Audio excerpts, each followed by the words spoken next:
રાજકોટના રસ્તાઓ પર વિરોધના સૂર સંભળાયા છે.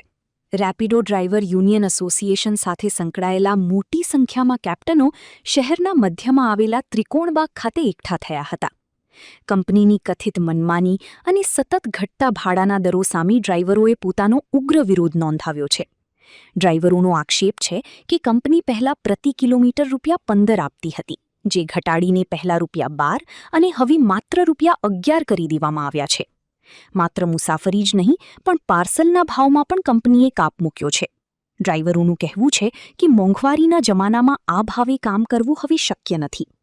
વર્ષ 2022થી સરકારના નિયમ મુજબ 1.2 કિલોમીટરનું લઘુત્તમ ભાડું ₹20 અને ત્યારબાદ પ્રતિ કિલોમીટર ₹15 નક્કી થયેલું છે, જેનો અમલ કરવાની માંગ ઉઠી છે.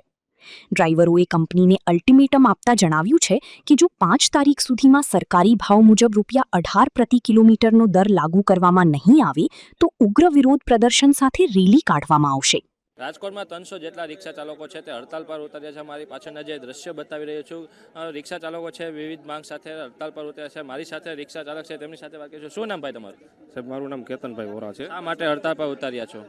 અમે સાહેબ ભાવ વધારાના માટે ઉતર્યા છે. અમારો જે ભાવ હતો ₹15 અને 60 પૈસા એ ઘટાડીને ₹12 કરી દેવામાં આવ્યો છે.